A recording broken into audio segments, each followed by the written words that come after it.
Let's give them something to cheer for now. At the 6-yard line to Anthony Thomas. Thomas already got a crease. There he goes. Time now for the College Football Inquirer. Here's Pat, Russ, and Dan. All right, welcome to the pod, and we have got the unveiling, the secret negotiations for a Pac-12 media deal. White smoke from the downtown San Francisco offices that Larry Scott spent millions on.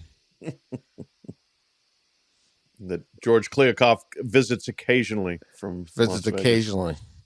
Flashing lights from the Larry Scott Vegas suite during the Pac-12 championship tournament. I don't know. Here it is. Not great. ESPN. After months of negotiation uncertainty, Pac-12 Commissioner George Kliakoff Tuesday presented the conference presidents and chancellors a potential primarily subscription-based Apple streaming deal for its television contract that expires at the end of the year. The deal is Apple. It'll be Apple Plus. The exact amount of money you can make is unknown because it's based on how many subscriptions get sold. Could potentially be billions. Potentially. I'm not sure how you sell that to a group that couldn't get anyone to buy the Pac-12 network subscription, but there they are. And so we're at. It's going to, presumably below the $31.7 million that the Big 12 is offering. Ross, I'll start with you. What more details are there, good or bad, for the Pac-12 on this contract? Yeah, they're not a lot of good or great details, I think, unfortunately for them. I think that actually multiple proposals were presented to the presidents, at least two, one of which was more lucrative, was a basically exclusive streaming deal, one of which was maybe less lucrative. It included some linear partners like Fox taking maybe marquee games and simulcasting them on Apple and in Fox. The MLS does that, but still the money is pretty low. It's certainly in the 20s, I believe, and it depending on, as you mentioned, depending on escalators and subscription type increases based on those things, it could fall well below the number that the Big 12 has, the 32 million, and so that's a problem. And also, and you mentioned it there's still scars, I think, from the Pac-12 network situation where figures of subscriptions were presented to athletic directors, and as a these are high numbers, these will be medium numbers, these will be low numbers, and the end result was lower than the low numbers. So that scared. I think that scared has a lot of teams scared. And if it was a great deal, right, it would have been released months ago, probably, or it would have been voted on at the meeting or at the end of the meeting. So it's about what everybody kind of expected at this point. But it is a deal where certainly there are decisions that must be made for teams with other options. This reminds me a little bit of Mike Bianchi, the columnist in Orlando. He used to, when he would file his columns, and say, how were they? He was late, long, and lousy. That's kind of how I feel about the delivery of this Pac-12 media deal. It's late, it's taken too long, and it's kind of lousy. Maybe not completely lousy, but because we don't know all the details. But this is in the realm of trust us. This could really be big. And the last time they were told to trust the league office, it blew up on them. So I wouldn't blame the schools for being underwhelmed by this, for being frustrated, for probably feeling like they've been led on a dog and pony show that was going to end up at an unsatisfying place. And now we'll see what the Arizona schools specifically, University of Arizona, but perhaps increasingly in tandem, Arizona and Arizona State decide to do here. So the ball is more or less in their court, and I think that the Pac-12 has really fumbled its chance to solidify itself here. We'll see. They may still come out of it okay, but for right now, I'd be very concerned if I were in that league. All right, let's go school by school here and play Should You Go? Let's play that. Here, let's make a new game. Should you go? There we go. All right. We got a game. Should you go? Should you stay? Should you go? Pat, let's start. Arizona. Would you go? Let's say this deal's going to come in at like $10 million less. And you're more on, there'll obviously be some simulcasting. Like Ross said, they do that in MLS. That you have to buy the whole season on Apple TV Plus, and we'll see how that goes. They literally invested, gazillions of dollars in Lionel Messi in hopes that people would buy it. But there are, I think, 34 MLS games that will be simulcast. So, like Washington, Oregon, or Oregon, Oregon State, those types of things are going to get simulcast. Somewhere there's going to be an interest in that. So you will get some exposure. But you're going to come in about $10 million less, and you're going to be on this Apple TV Plus. And all the projections, there's no way you're getting that thing done. Arizona, do you say, okay, I'm staying? Or do you say, look, I'm going to go become team 14 in the Big 12 and leave everything out west behind and go with the 10 million more and the stability of the Big 12? Pat? I see. I'm a little torn in trying to answer that because from a global standpoint, I think that the destruction of the Pac-12 would be absolutely terrible.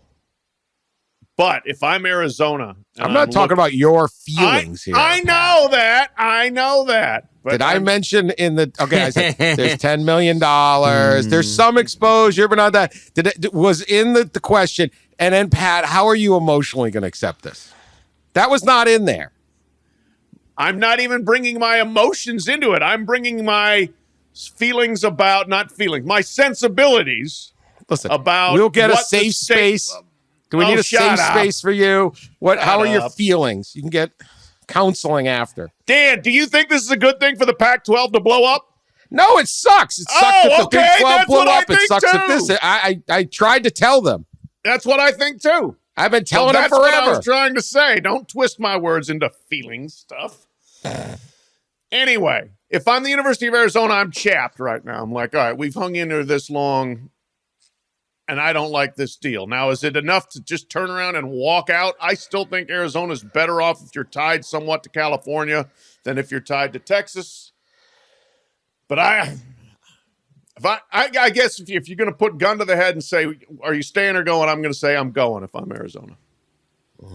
Well, if it's $10 million a year, year over year, you're talking about 5 years, it's $50 million. That's a lot of money for an athletic department. I'll answer it by talking about something I spent time on, a part of the story last night I wrote about realignment, and that is that Arizona and Arizona State, I think want to stay together. I think the Board of Regents there in Arizona, which will ultimately probably make the decision or have a strong influence on it, wants them to stay in the same conference. So I wonder if they can be split. And that's a question actually we asked to Arizona President Robert Robbins in June at an event in Washington, D.C. And he said that Arizona has the authority to go do its own thing, but that it would be unlikely that Arizona and Arizona State would be split. So for Arizona, the question is a little more different, politically. They're facing political issues, and it's nothing new. Of course, we saw that in Oklahoma and in Oklahoma State when all that happened last year. So I think it could be a case where, there's a single decision that has to be made for both schools. And keep in mind, the board, Arizona Board of Regents, manages and oversees both schools. So it's an interesting dynamic there playing out. And it'll be interesting to watch because the Arizona State president, Michael Crow, as I think many know, been at Arizona State for like 20 years, has a lot of influence in the state there. And he's been a chest beater for the Pac-12 forever. He's been like one of the most vocal supporters of the Pac-12. So you would think he'd probably have some pushback on that. So it's kind of be fascinating to watch how these two schools kind of handle things. Staying or going? Yeah, I mean, the game is not going well. Yeah. So much for that. I would say 10 million. I would say that you go. Yeah, if it's 10 million. If it's 5 million, maybe it's a different. Maybe it's a different answer. I'm going to be like Jordan Belfort in the movie. Say I'm staying. I can't say the word because the quote, but he gets up there and the IRS and the feds are going to throw him out of Stratmore. What is it? Stratton Oakmont, and he says I'm staying. I don't know. 10 million, but I just feel like if I'm an Arizona fan, I don't want to go anywhere. I'm staying. And if I'm Arizona as a school, I'm staying. And we've talked about this many times. The weirdest thing about college sports is they sold the fans on the bottom line. And they sit around and brag about how much their TV deals are worth. And it does not impact the ticket prices, the sweatshirts, the hoodies, and all that.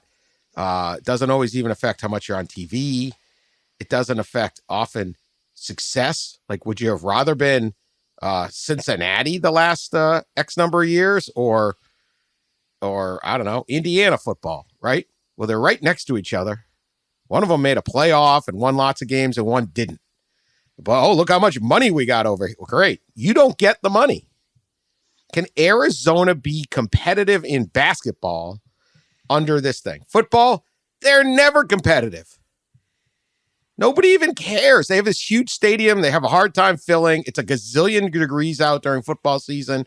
Like, how many Arizona football fans are like, we have to grab every last $1 million because that's what's going to put us over the top if we jump to the Big 12. I'm not talking about the Big 10 or the SEC here. I'm talking about the Big 12. What are you getting out of this other than money? I don't know. Fans don't get a vote. Well, I know also, they don't get a vote, but there's this part about long-term stability too. Like, I think there's a concern of like this is probably going to be a short-term deal. The Pac-12 signs 5-6 years or so. So when that comes open again, which is going to be simultaneous with the Big Ten's deal, does the Big Ten expand again or something? I mean, the viability long-term of the Pac-12, I think, is a concern for some programs. And I think ultimately that's one of the big things why Colorado jumped. They see maybe a longer-term viability in the conference situation in the Big 12. But the University of Arizona is not going to get left behind. I don't believe that. Dan Lanning up at Oregon is recruiting, and he's got all this thing. And I've heard someone say, we asked him about the conference thing, and he says, look, whatever's going to happen in the end, the University of Oregon is going to be a part of it. Like, wherever we're playing big time football. I don't really care what, and I think it's a great line. If I'm Washington State, yeah, I'm nervous.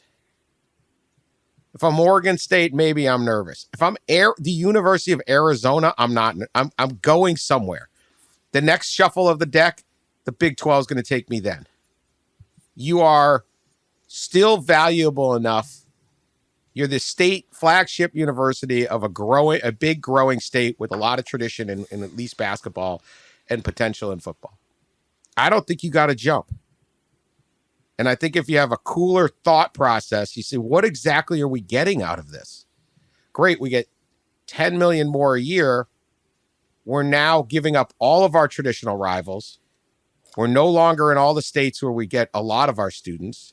We're traveling Florida, West Virginia, Ohio, like all over the place. Yeah, we're in Texas, but no offense to the schools that are in the Big 10 and Big 12 in Texas. It's not Texas or Texas A&M we're playing. We're in Lubbock and things like, I just think everything in this sport, these administrators get focused on the smallest things. They can't see the forest through the trees. It's how someone can naively sit there and say, we must stop tampering. Like I said in the last one, we must stop tampering and the transfer portal and decisions based on money, not loyalty, in front of the United States Congress. And then 1 minute later, take a call where they're being tampered with and offered more money to switch an entire university to a new conference and screw everyone. How many student athletes signed up at Colorado thinking, hey, we get to play in California where my parents are from? Oh, hell you do now. Sorry, you're out. How many kids are now going to have to travel? Like you make huge decisions on that. I don't even think that they're as much. Some of them are hypocrites. Some of them are just so narrow focused. They couldn't create a playoff. They couldn't see this. They listened to the echo chamber of college athletics. It's, oh my God, NIL is bad. Oh my God. And they're like, hey, calm down. It's going to be all right.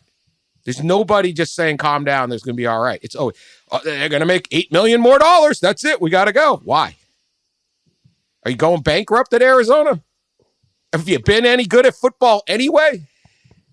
Like Colorado sucks at all their sports. Well, they're probably good at skiing or a couple things, but Cross country too. Cross country, great. I'm sure there's a huge throng of fans out there cheering on the cross country team. I hope there are. Boringest spectator sport in the world. They run into the woods. I'm going to guess cross country loses $1.5 million a year. Yeah, probably. Why panic? Like they've made it. The revenue deals, the revenue deals. These schools aren't going under. Now, some of them will charge more money. I had to point it out like, hey, Florida State make more money in TV revenue than Central Florida because they're in the Big 12 and there's a revenue gap between them and Florida State and Florida. And then, but UCF charges each student like over $1,000 a year to an athletic feast, and they make up, and Florida doesn't. Someone like that. Like there's deals like that. There's other ways to revenue. If I'm Arizona, I'm saying, are we winning? Do we have a better chance of winning? What is the point of this operation? Let's win. Let's have exciting games. Let's play people we want to play. Not, will there be enough money that my offensive coordinator gets private jet time? Because we weren't any good anyway. So I say you stay. You add 2 teams, you get a nice little small league. You all try to win this thing. You have a better chance of success. You can play more that was the old Big East trick. Play more they just play 5 non-conference. That was Rutgers' trick, right? You go 5-0 in the non-con. It's hard not to have a winning season. Just jack them up. I wouldn't go. I'm not impressed with $10 million. The administrators will tell you it's a disaster because it's their money. But it's not your money. And I think a president has to look around and go, what? They're not having college sports without the University of Arizona. We're not getting left behind. Well, no, I mean, everything. That's my emotional rant. I got emotional. Yeah. I had to go. We have no words. We have no rebuttal. I'm going to go cry now. Feelings. I need a good cry room. We weren't supposed to talk about feelings, but here we are talking about feelings. No, I mean, look, I agree 100% that this is, to me, what's been done and is being done to college athletics is one of the most vacant, soulless adventures in non-leadership I've ever seen anywhere. It has been bad for the athletes. It's been bad for the fans. It's solely driven by what some TV network tells you need to do. And the benefits are exactly what? Other than, as you said, well, we got more money. And good for you. Good for you for getting more money. But you're going to tell me that, I mean, is West Virginia doing better because they go to Lubbock and Stillwater all the time? No. Has Nebraska done better in the Big Ten? No. Colorado going to the big, Colorado bouncing all over the landscape, hadn't done anything for them. Oklahoma and Texas, is a very good chance they get their tails kicked in the SEC. USC and UCLA is the most ridiculous thing of them all. So I understand that. But if you're trying to put me in the president's chair at the University of Arizona and you're listening to this, and I'd be like, man, we've given you guys all these chances to try to come up with something, and we don't like what you've come up with. And so now, yes, do you swallow your pride to a degree and say, yeah, we'll go ahead and take that bad deal and stay here, or not? Part of all these decisions, I think, for realignment is like the long-term, big picture view of what's coming in college athletics and college football, like what's coming in 8 years or 12 years or 15 years, and you hear it from ADs quite a bit, everybody wants to be in the club. And I don't know where the club starts and ends. The next evolution of college sports, this semi-pro type of league or leagues that eventually form, probably based around NIL/athlete compensation. So everybody wants to be in that, and there's a chase for more. There's more of a chase for dollars now than ever before, I think, because of the impending potential for paying athletes as employees or sharing revenue with them. So there's this like pressure to chase the money and to be in the club, so to speak. And I think that's it's kind of an unfortunate thing, right? Because we're at a place in college sports where conferences don't seem to matter anymore as far as what they used to be about, which is geography and culture and like-minded programs and all that stuff. It's just a money chase, and everybody feels the pressure of the next evolution of this massive realignment or athlete compensation. And I think it's driving a lot of it. Yeah, but okay, I agree. I think it's driving all of it. But here's the thing about the college administration, college sports Inc., right? They always are scared. They always play fear monger. Everything is a disaster that's waiting to happen. And the disaster never really comes. And so, look, you need $10 million more in the University of Arizona. You got 39,000 students go there, $250 a student. You got your $10 million, you get to stay right where you are. I'm not necessarily in favor of that because some poor kid's got to pay $250 more. But you want to make $10 million? It's not like these people are standing around going, how? It's not like someone says, hey, you owe me $10 million. I'm going to be like, well, I got nothing. So what do you want me to do? But you're the University of Arizona. You're not getting left behind. Why jump at this if it's like, I don't know if this is that great? What about winning games? How much more money do we make if we start winning games? How much more money do we get if we're playing familiar opponents?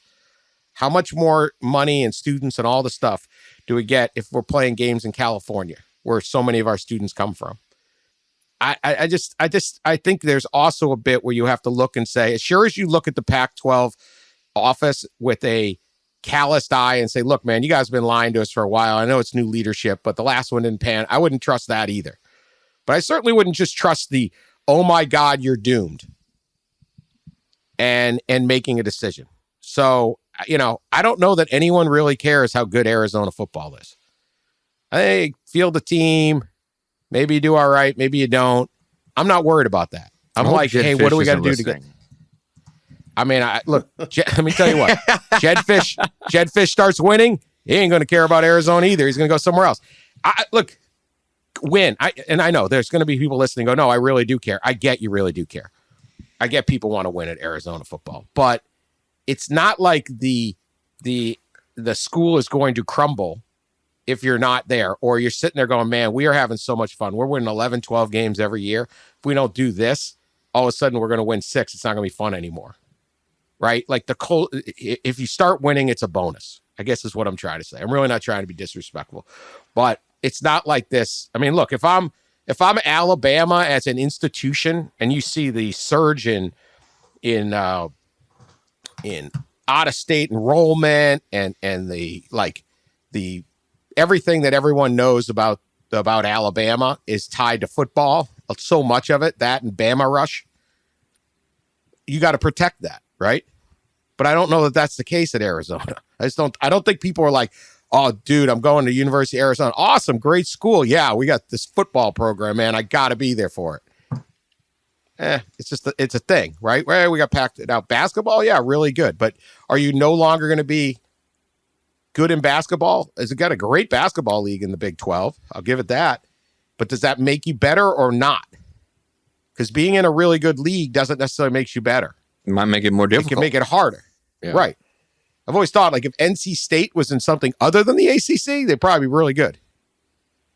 Instead, it's like they're butting heads up against everything. So I just don't know. I would not necessarily jump. I just think way too much is made in the chatter about $10 million. And because somehow they've sold all of us on how important this is. So it's like, what?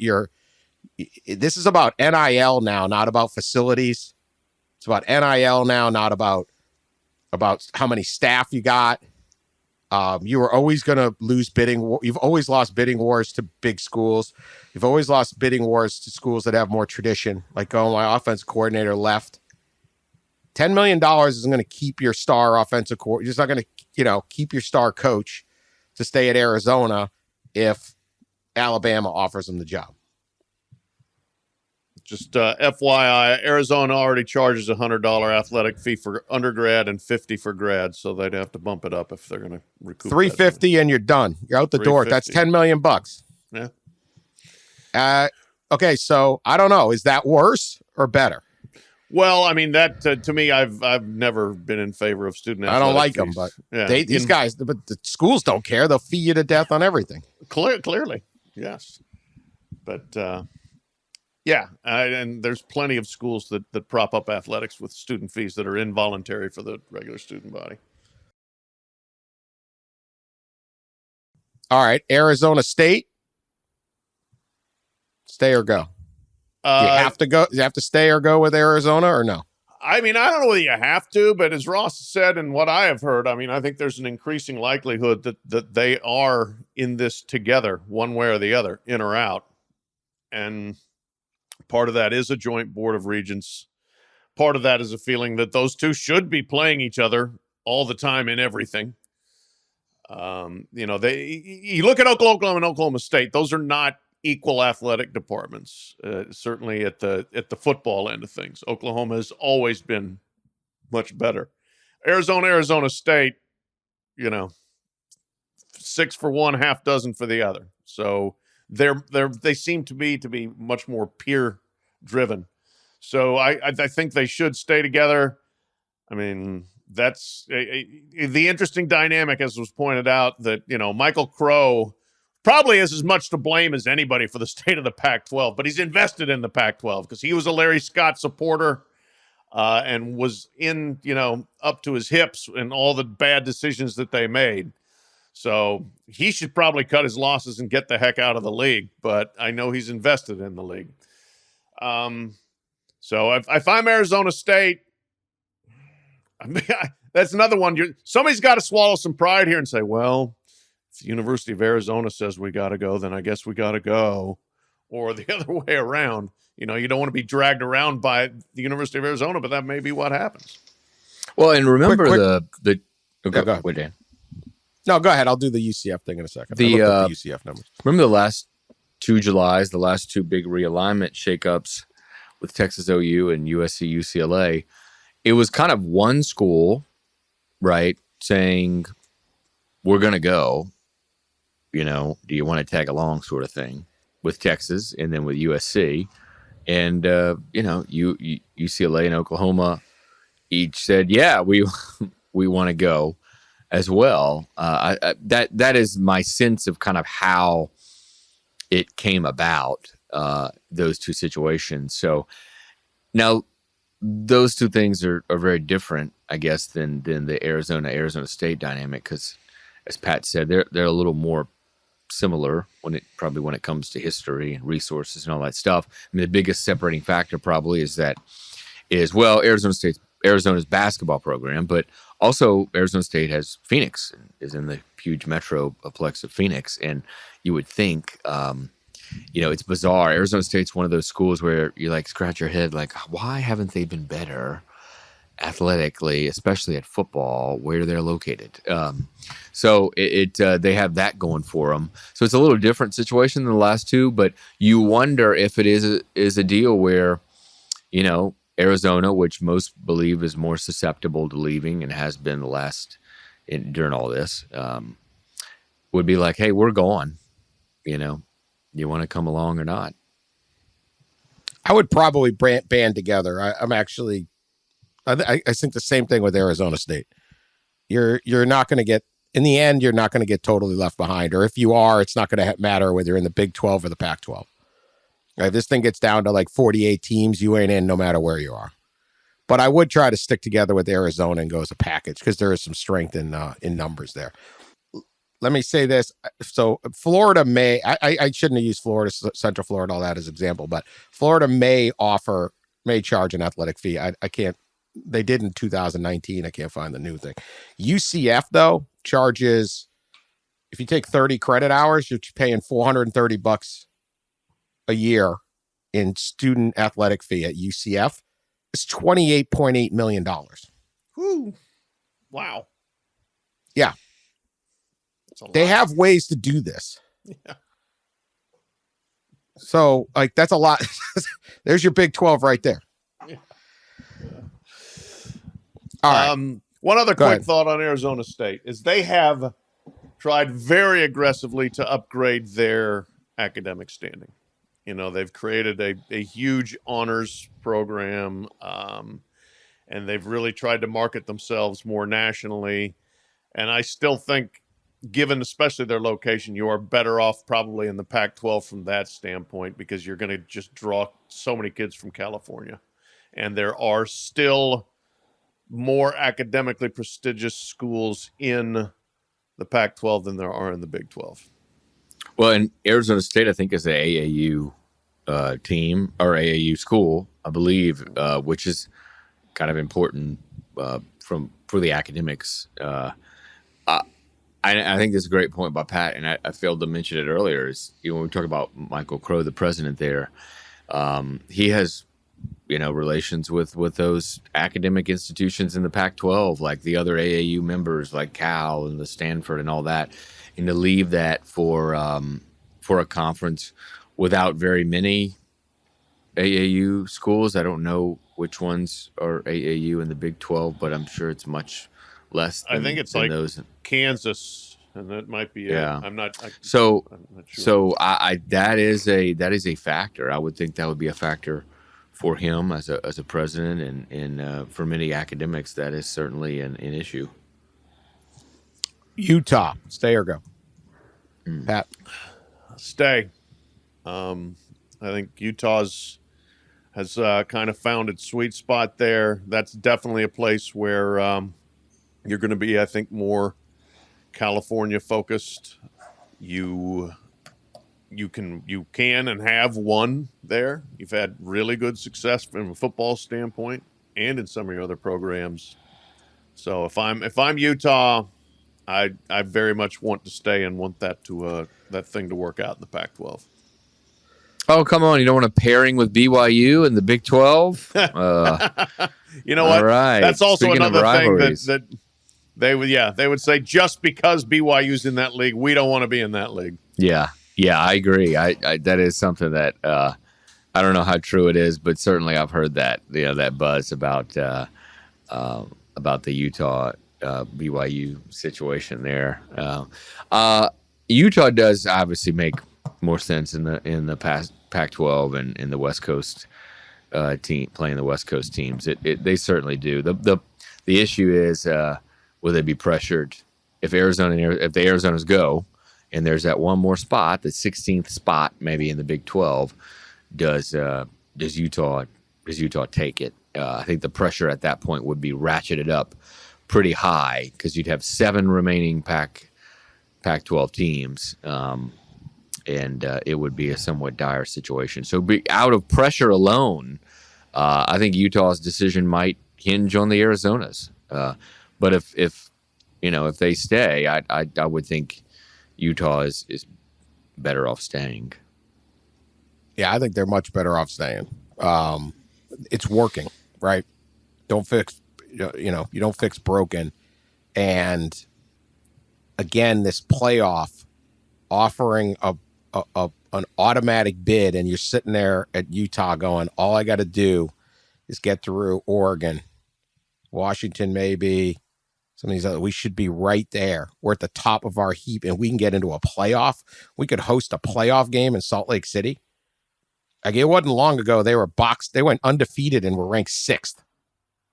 Yeah, they had the number 1 draft pick and Urban Meyer as the coach, and they were 6th. Like, they have come so far, and to be staring at an automatic bid and potential home games and all those types of things, I just think the Pac-12 offers just especially a small pad. I'd be happy with 10 teams if I were these leagues. Yeah, I'd be like, hey, give me 10. We'll just add. We'll go ahead. If we got to add 1, we'll add 1. If we got to add 2, we add 2. Let's just a nice, clean. This is going to be short term. We don't know what's going to happen in 5 years. Oregon and Washington are going to leave to the Big Ten if it goes to that thing. If it breaks, it's going to break no matter what league you're in. And we're Utah, and we're winning, and we've got the Salt Lake market that's growing, and we're exciting. Someone's going to take us. We're going to have a spot, or it's going to get so small that we never stood a chance. I wouldn't move. I wouldn't move. I don't know what. It's like if it's the last spot at the big, why is it the last spot at the Big 12? Like, if the Big 10 is going to go to 20 teams and the Big 12 is going to go to 20 teams, right? Yeah. Like, if Eventually, if Washington and Oregon are leave the Big 10 and they're going to go 18, and at that point the Big 12 will say, yeah, we'll go to 18. Yeah. So I just don't think there's that dire thing. All right, what about Oregon and Washington? These are the two that. Certainly Oregon is the most developed, passionate-based, funded. Everything's great about Oregon except its location. That's the only thing holding its back in terms of this realignment. What do you do right now? Do you call the Big 12? Do you? Big 10 doesn't seem interested right now. They don't have to be. Right. Do you sit there and say, look, guys, we're not going anywhere. Stick with us 4 up here in the Pacific Northwest. We'll add Boise. We'll add UNLV. We'll add SMU. We'll add San Diego State. We'll be fine. We're going to be fine out here. Doesn't really matter. We're losing Colorado. Nobody cared about them anyway. We're going to lose Arizona. They weren't any good anyway. Like, nobody cares about that. Maybe they do it. They do in basketball. But where are we going, Pat? Yeah, that's to me a much tougher calculus for both Oregon and Washington, and I think even more than Arizona and Arizona State, to use your logic, Dan, would be like, we're going to be fine no matter what. They are not having big-time athletics without us. Those two have football success. They have good fan support. They are good in other sports. And they could probably keep their nose pressed against the window looking in at the Big Ten and say, sooner or later, they're going to let us in when everything else blows up. Or if there's 10 years down the line, if there's an ACC, Pac-12 joint venture, we'll be in with those schools and we'll just be the Western division of that. I would not jump at the Big 12 if I were either of those schools, but I'd sure be nervous that, your sweet spot continues to erode. In terms of actually having a viable Pac-12. So to me, I'm fascinated by those two schools and kind of where they fit into this, because they're more important and more valuable than the Arizona schools, but they've got less mobility, I think. So it's kind of stuck. Yeah, it is weird. That's a good way to put it. They are probably more valuable and bigger brands. And Washington, right, good academic AAU school. Oregon's got the brand and the Nike and all that stuff. So they are more valuable, but they do have fewer, at least right now, options. It feels like. because I think the Big 12 and like everybody knows that Oregon and Washington prefer to get into the Big 10, and eventually that might happen down the line. So a temporary fix is going to the Big 12. Is that really what you want to do? Does the Big 12 really want you if they know that you're just their temporary fix? I'm not so sure. So the other options are, stay in the Pac-12 and pull up a couple of Mountain West teams, right, and patch this thing together in itself a temporary kind of fix, or if things really collapse, and if the Utahs and the Arizonas, if they end up going to the Big 12, does the door crack open from the Big 10 for a partial share? Maybe let Oregon and Washington in some kind of partial share situation, or does the ACC, which is always looking for ways to add value in some way, do they do some kind of partnership with those two? Do they add those two? Do they have some kind of merger with those two and a couple more teams, Stanford and Cal? Is there something they can do there, like a mini alliance, if you will? So those are all options, and none of them seem real great, except even the Big 10 option, because you'd be taking a partial share probably. So they are in a pickle. I was talking to somebody who spoke to a pretty high level person at Oregon, and the person said, "We're effed," and that sums it up quite nicely. Yeah. So what if you did this? You end up with 8 or something. Let's say they end up with 8. Just sit at 8. Play 7 league games. What do you got to have a conference championship game? 12. I mean that you can get a waiver on that. Yeah, didn't they? And they change? They did that for the Big 12 when they had 10. Yeah. I'm sitting there. I'm at Oregon. Like I know you. They look. It's not ideal. I'm not coming up with ideal. But is it like straight panic time? Like what share? How much money is the playoff going to give each conference? And how many cuts into the pie is that? I mean, if you got 10 or 8 teams, you're getting. If you got a 16-team league and you got an 8-team league, you just got double the share of the playoff. Well, it's not going to. So it's going to change, though. I mean, the revenue distribution model or the new money in the playoff is going to change. How so? Well, instead of an even distribution to the Power Five, right? It's going to be more on performance in the amount of teams you get in the playoff and the amount of games you win. So I think you're going to see. I don't know that the Pac-12 with Oregon is going to win less games in the playoff than the Big 12. Big 12 is going to get one team in. Yeah, Pac-12 is going to get one team in. Yeah. Well, you just got 2 shares. So there's some millions of dollars. Win. You fill your stadium. You sell your gear. You build yourself for the next thing. Just win. That's the fun. What is the point here? Yeah. Is it to win, or is it so we can hire more associate deputy athletic directors? Well, it used to be, Dan, it started off as the goal of college athletics was to have fun when you're not getting an education in class. Yeah. And then it became win games. But that's part of it too. And but then winning is part of the make fun. Money. Now it's make money. It's make money now. Part of the fun is when Yeah, because they've sold us on this thing that we're all inside their sort of their deal, right? They don't mention the student fee. How many stories did you read about the $28.8 million that UCF's getting? By the way, I think the University of Florida is getting more than that because they're charging even more. Student fees, right? So there's ways to do this.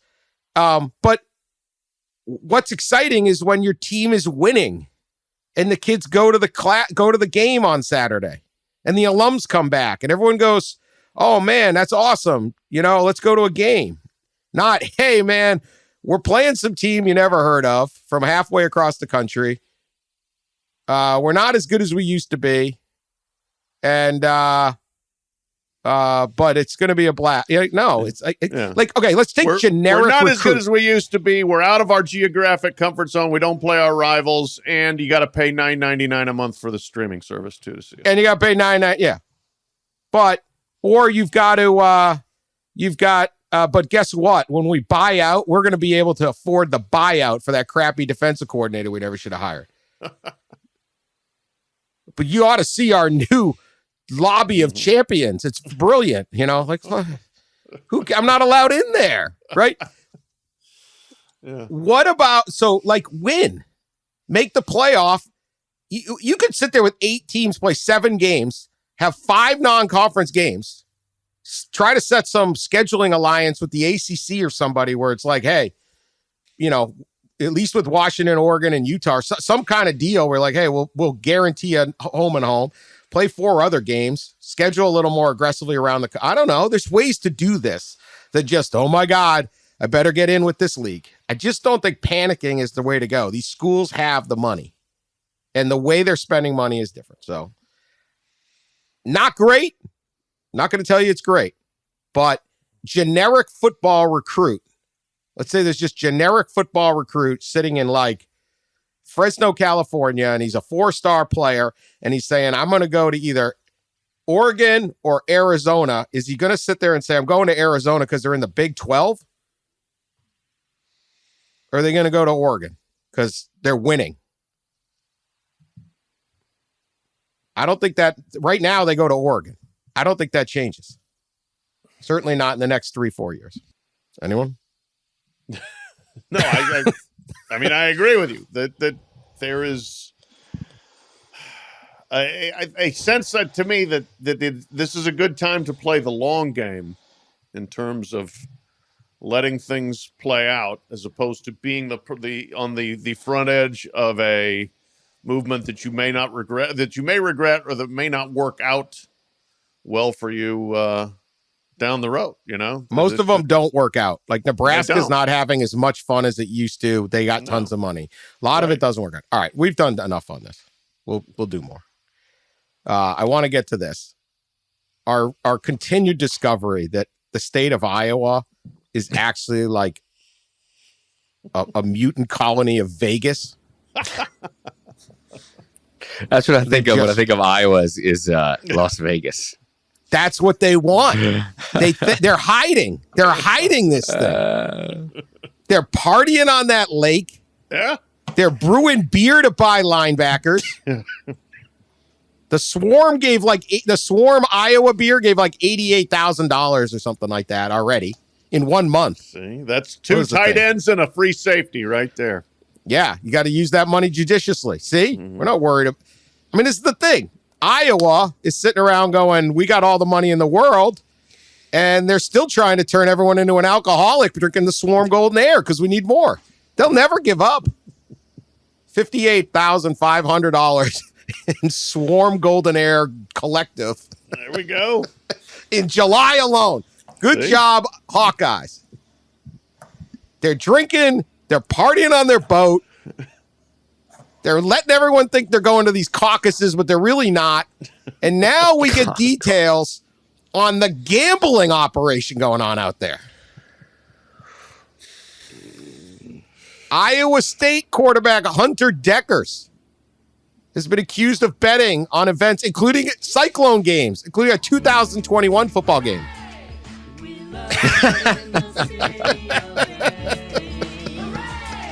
We love it in May. It's beautiful in autumn, late December brings snow. Ames is a safe place, the crime rate is low. We've got great schools, the students score high. We go for number 1, not just to get by. Ames High to the Bronx, we think that's great. Over 357 schools in the state. If you visit here, you won't want to go home. Join us with a hooray for the awesome Cyclones. It's ISU, the home of Hilton Magic. Driving with the top down by College Creek. They're going to have to add. Let's hear a hooray for the warm. They're going to have to add that they have a Gambleholic Anonymous meetings every Tuesday night. For a glass of water when you all right, cut that awful song. They're going to have to add that they're gambling. All right. That's a good drop, Sean. Good drop. Hunter Deckers is in trouble. He's amongst 4 current or former athletes charged with tampering with records by the Iowa Criminal Division. Okay, here's his deal. He was on DraftKings. He apparently used his parents' Scott and Jamie Deckers. Which one's the degenerate? We don't know.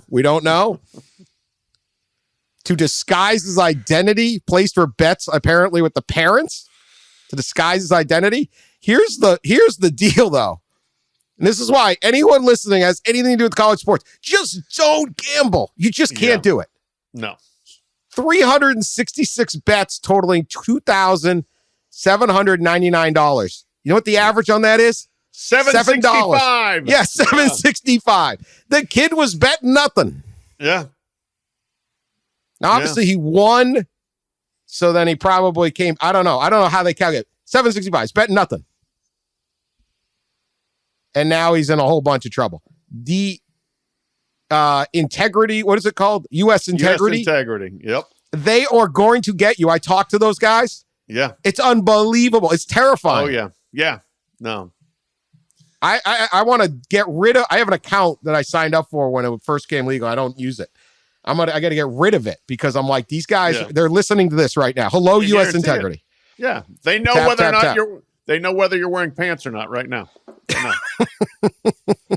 Guarantee it. Deckers is cooked for $7.65 a game bet average. Then, not to be outdone, we go cross state to where do I get that thing? The kid's name's Christensen. He's a baseball player at Iowa. There it is, Iowa. Sorry about that.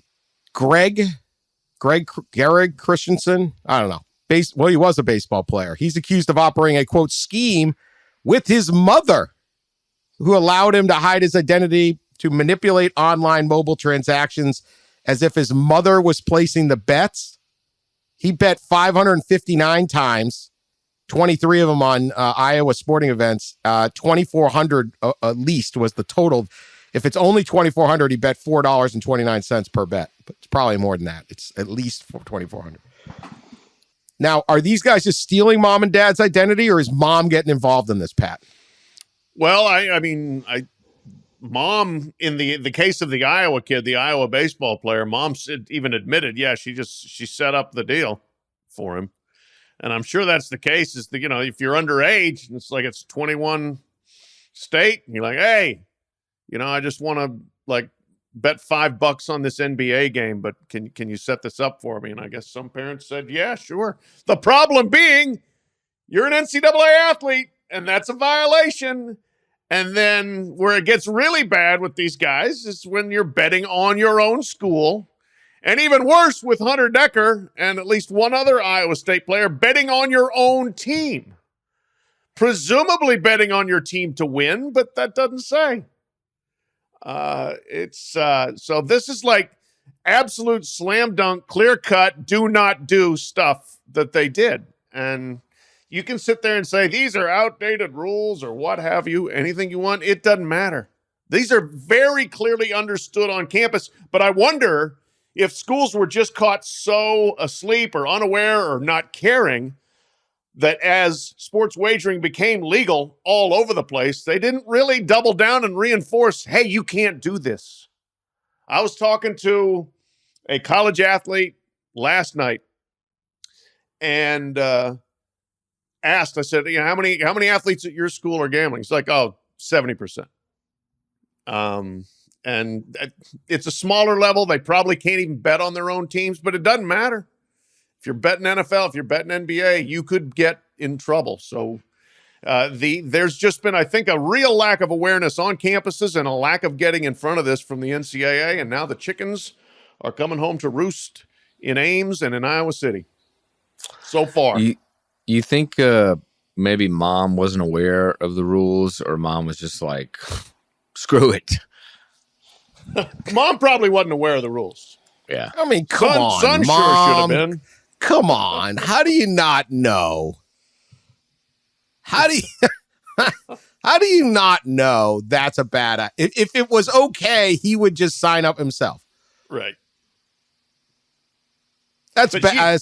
Not good mom in my behavior. I don't like criticizing parents because I'm probably really crappy at it myself. But setting up an illegal gambling account for my college athlete's son, that's not really, you're not winning mom of the year with that one.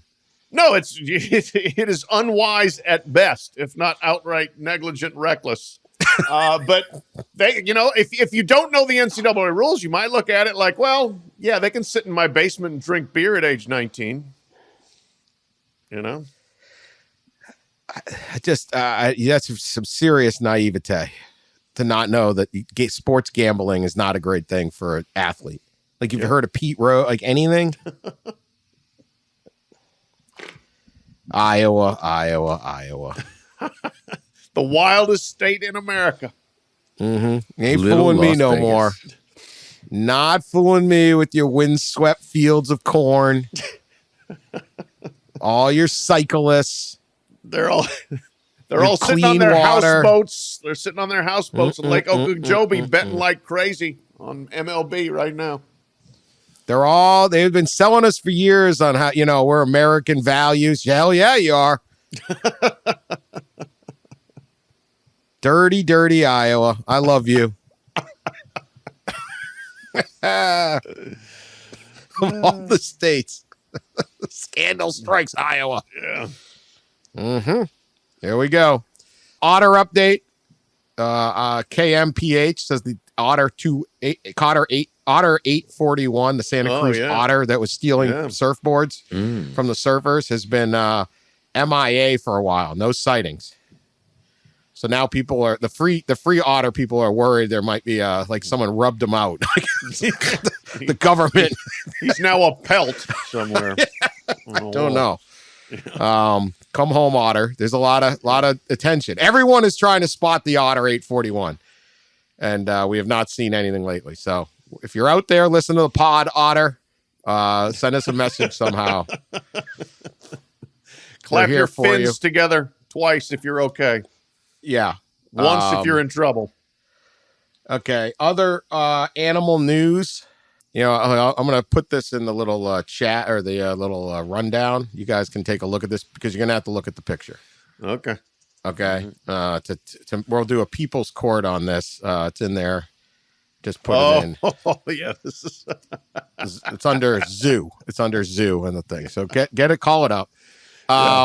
Let's just lead the headline. Chinese zoo denies that it's sun bears. It has sun bears for people to. I didn't know there was a sun bear, but there's something called a sun bear. That denies that its sun bears are actually people in costume. Okay, so a zoo in eastern China has denied suggestions that some of its bears were people dressed in costumes after videos of a Malayan sun bear standing on its hind leg and looking uncannily human went viral. So the people have been going to the zoo here in Hangzhou. I'm probably mispronouncing it. Sorry, the Hangzhou Zoo. My apologies to everyone in Hangzhou who listens. We do have a big audience there. You never know. I wish we did, because that's probably like I've never heard of the city. It's probably like we got 73 million people live here. People have been going to the zoo and saying, this doesn't look like a bear. I mean, you look at this video. It looks like a college mascot. Yes. Right? Yeah. It looks like a college mascot. It looks like what is it? If the main is it a guy in there or is it a real bear? The Chinese, the Chinese government. I don't believe anything the Chinese say. Yeah. Hold on. Skeptical. Yeah. The Chinese said, just stop right there. They said, no, you don't understand this animal, this species. I got to tell you, this thing, if that is an actual species, I'd rather come across a grizzly. I would die of fright if that thing was like waving at. I'd rather just get mauled by the grizzly.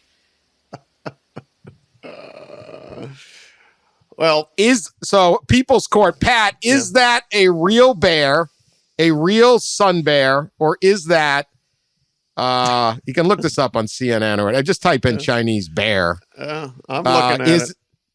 Is that a real bear or a some guy, zoo worker, dressed up in a bear costume? Well, there's an easy way to tell. First of all, it's a bear. It's an actual bear. And the easiest way to tell is if you go all the way down to the 10th paragraph of this story, adult bears stand of heights up to 28 inches. That's 2 feet 4. There's no zoo workers that are 2'4". So if You the don't, bear you all of don't a know sudden- that. You don't know that. If the bear is 6 foot, guess what? That's a fake. If it's 2'4" or even 3 feet tall, it's a real bear. I'm going to go with that. All right, unless we so have the true picture is child labor law. So there's no scale. This is more like a ferret. Yeah, they said it's the world's smallest bear. Oh my God, it's 28 inches and can weigh 143 pounds. Holy cow, that's a tank. That is a linebacker. I mean, a fullback. Pat level. Imagine something 28 inches tall and 143 coming at you. Woo. Oh, well, this is... So I'm not reading 10 paragraphs of a story. Screw you, CNN, you clickbait. You could have led with that. What is this? I really thought it was a person, too. It looks like a person. I'm disappointed. I was just gonna go with the opposite of whatever the Chinese contend. I still think... I don't I still blame think you it there. could be a person. That's They a had person in a suit. That's what that is. Looks like a person in a suit, That's right? not It's a. gotta be. Here's the thing. It's bears have haunches. That thing's got a human ass. It does not work. That's not how bears are built. Look at that head. Bear expert Nobody knows Sean. how a sun bear is built. Come on. Dan's reaction when I said they're 2 feet 8. There's no zoo workers 2'8". You don't know that. You don't know that, by the way. Okay, there's goes back now. So there's been Chinese zoo, the Chinese zoo scandals. I guess are piling up. I'm reading this other one, 2013, also from CNN. So yeah, could be. I'm not reading 10 graphs down to find out this is all wrong. But Chinese zoo angers visitors by passing off a Tibetan Mastiff dog as a lion. And there's a video of this thing. A zoo in China has angered visitors by trying to pass off a hairy dog as a lion.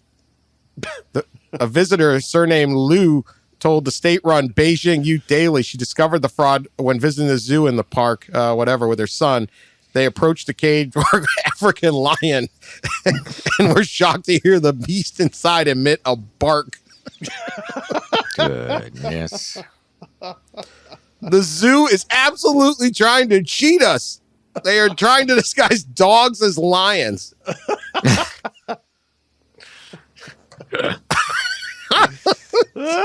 the? Okay. Lesson 1, don't ever go to a Chinese zoo, apparently. Go to the pandas, yeah. right? Yeah, right. Oh, my Imagine goodness. just throwing go see our mighty lion. It's a golden retriever, bro.